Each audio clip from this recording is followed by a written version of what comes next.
a whole handful of LSD, he just popped it and swallowed it. And just sat there and continued whatever he was doing. Ramdas was sitting there and hoping that the man is going to explode and die now. There are four kinds of miracles. One kind is to produce things, physical objects, transforming one object into another, making mud into gold. Fortunately, those people are limited. Otherwise, they turn all the mud into gold. Ramdas has become Ramdas simply because he did one sensible thing. The fourth kind of miracle is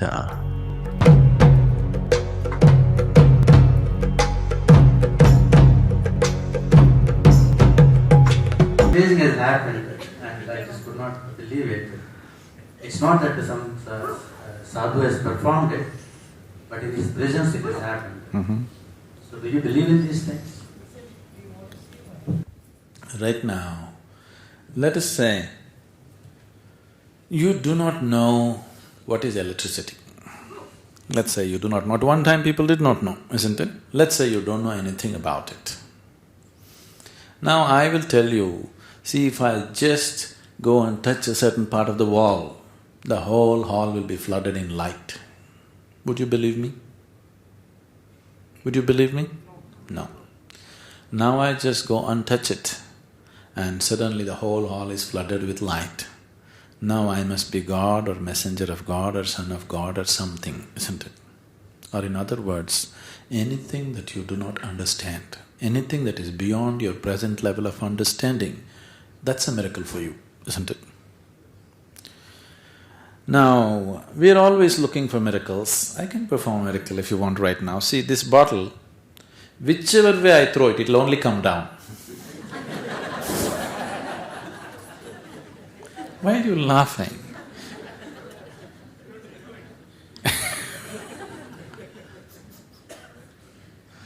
This is a miracle that they discovered long ago. Isaac Newton discovered this. Even before him, it was only coming down. But since then, it's not a miracle because now we understand it, isn't it?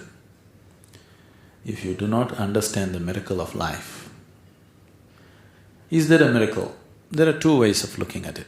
One way is, if you look at it, everything, every cell in your body, every atom is a miracle, isn't it? The way it's happening.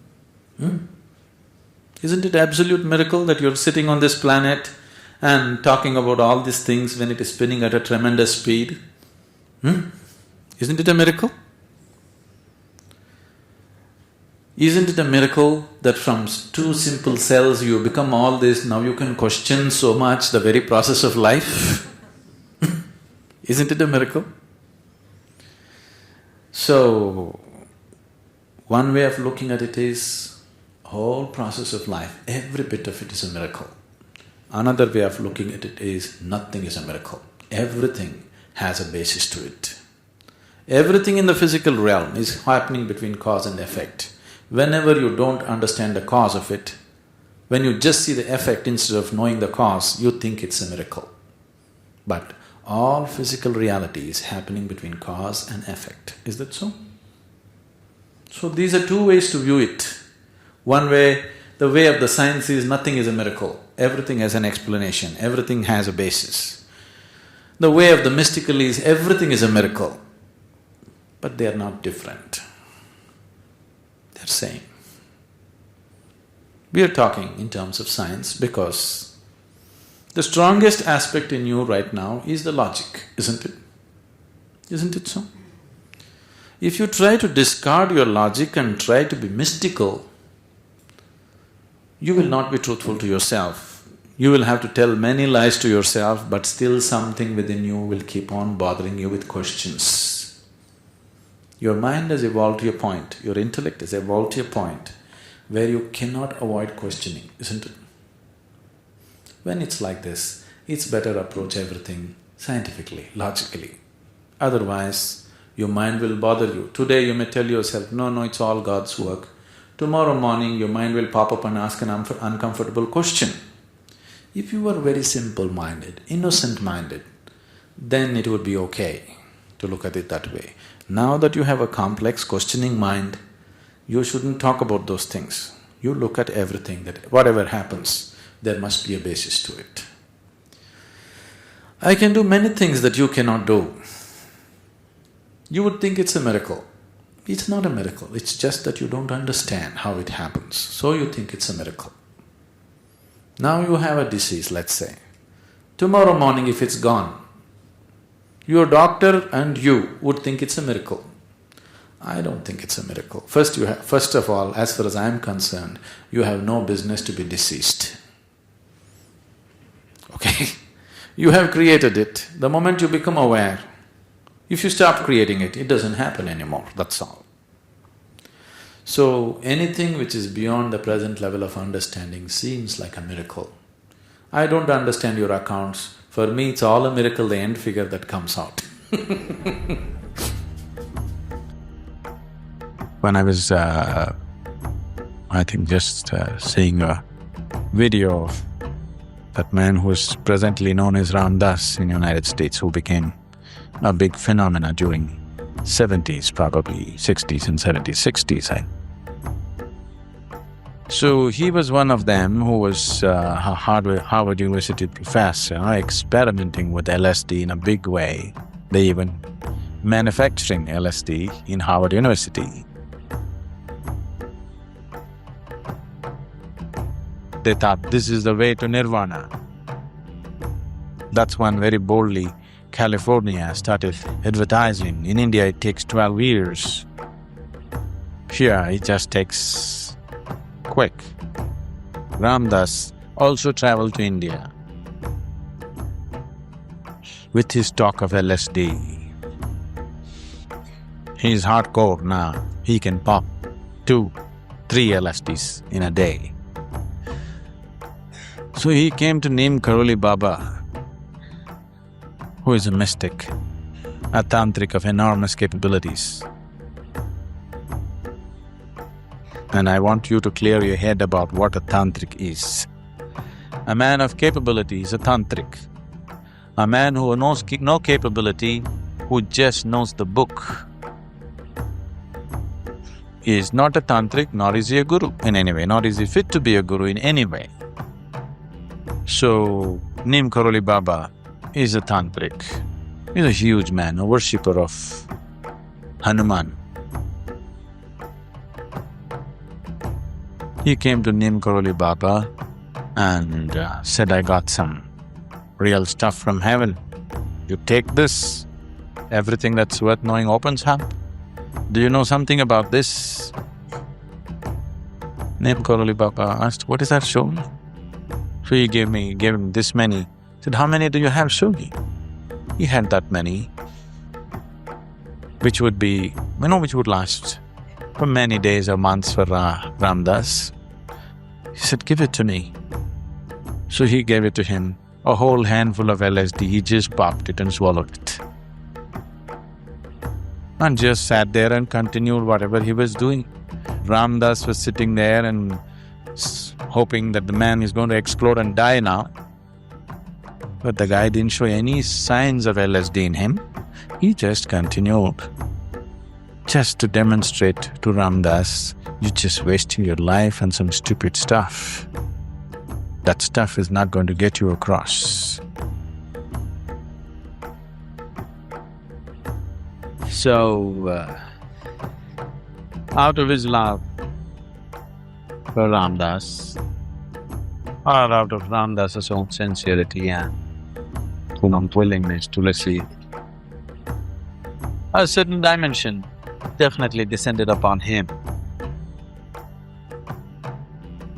Because Ram Dass is not Ram Dass out of his own capabilities. Ram Dass is not Ram Dass out of his own sadhana. Ram Dass has become Ram Dass simply because he did one sensible thing of sitting with a man like Neem Karoli Baba in his life and imbibed a certain aspect of that person. And Neem Karoli Baba wanted many windows to open up. So, he created one window and sent it to America.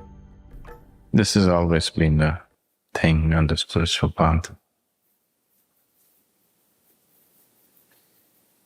Maybe In these cultures, you're not so exposed to these things.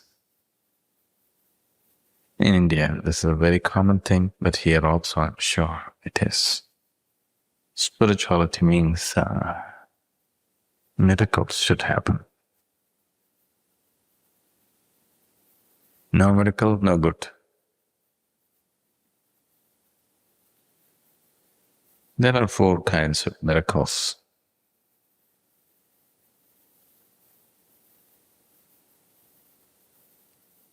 One kind is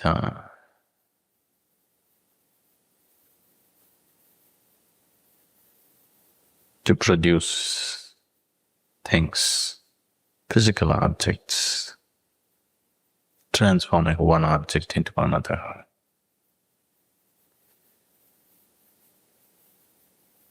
Making mud into gold. Fortunately, those people are limited. Otherwise, if they turn all the mud into gold, they will all be dead. You won't be able to grow anything. Turning water into milk, fortunate, there are few of those cows. If you turn all the water into milk, then you will be in deep trouble. That's one kind of miracle. Transforming objects or producing objects. Next kind of miracle with which people are fascinated is predicting futures, telling you today about tomorrow. The next kind of miracle is reading other people's minds. There's nothing much worth to read in most people's minds, but people like to read other people's minds. Most people are very fascinated by this also. These 3 kinds of miracles are most common everywhere. Producing objects, predicting future, reading minds and telling people what's happening right now. The 4th kind of miracle is transforming a human being into a state of peacefulness and joyfulness, which is not in any way enslaved to anything outside of himself. It's all by himself. So these are the 4 kinds of miracles. The first one is very gross. People who are still fascinated by things. People who are still, the fundamental insecurity and greed is not gone in a person. They are always thrilled by. If you make mud into gold, they are very thrilled. There was a time in this country the whole nation was moving west because somebody told stories the whole mountains of gold exist somewhere. Not anymore. You wouldn't go now, isn't it? You evolved. 300 years, some evolution of the mind has happened. Now you want to go riding mad west, even if they tell you such stories. But here also, there is a segment of the population who will set forth. Not the whole population, there are certain people. The next 2, people fall prey to this very easily. Predicting futures, reading minds. But it takes a certain amount of evolution and maturity in a person to appreciate the 4th kind of miracle. And only if you perform this miracle to yourself, that you know how to be peaceful and joyful within you, by your own nature, then you will pass through this world and all the other miracles are concerned with immediate realities. If you get gold, yes, life will get a little better today. If you know what's going to happen tomorrow, maybe you can defeat your competitors. If you know what's happening in somebody else's mind, maybe you can take advantage of them right now. But only if you know how to be peaceful and joyful within you, irrespective of what's around you, you will pass through this world and the beyond effortlessly. So, performing the fourth kind of miracle is an elaborate process. The first three are instantaneous, but the fourth miracle involves a subjectivity, which is a certain process, which needs a certain amount of application and dedication for a person. Otherwise, this miracle never happens.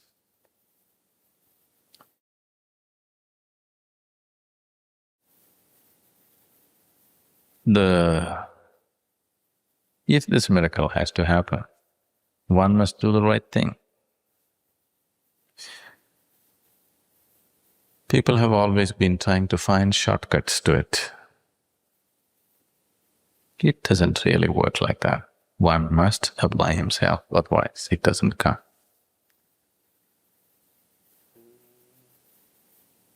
Once two Catholic nuns were driving in the country roads of Illinois.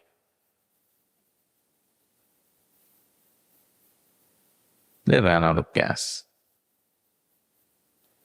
So they started trekking to the nearest farmhouse. They went there. In the middle of the afternoon, already the lonely farmer was already pissed drunk. They went and asked for gas. He said, "It's in my tractor. You want to take it, you take it." They went around looking for some kind of a container to take the gas. They couldn't find anything. They went and rummaged through the barn, and the only thing that they could find was an old chamber pot. So they took this chamber pot, collected gas, walked back to the car, and they were putting this into the car. The chairperson of the General Motors was driving by, and he saw this act. He passed, then he stopped and he reversed. He put his head out of his window and said, "Sisters, I really appreciate your faith, but believe me, this machine won't work on that." So, people should understand what this machine works on, how this machine functions. One doesn't understand. At least they must go by the instruction manual that's given to them by somebody who knows how it works. Otherwise, just doing things blindly seems to give relief for a day, and again back to square one. This goes on happening. What people started seeking to assuage their fears has slowly gone a full circle and become the source of fear. People started seeking God mainly because they were insecure by themselves. There was fear. But they went a full circle, and now they have become God-fearing also. God has also become a source of great fear now. They went after God only to take care of their fears, first of all. But now God has become the source of fear.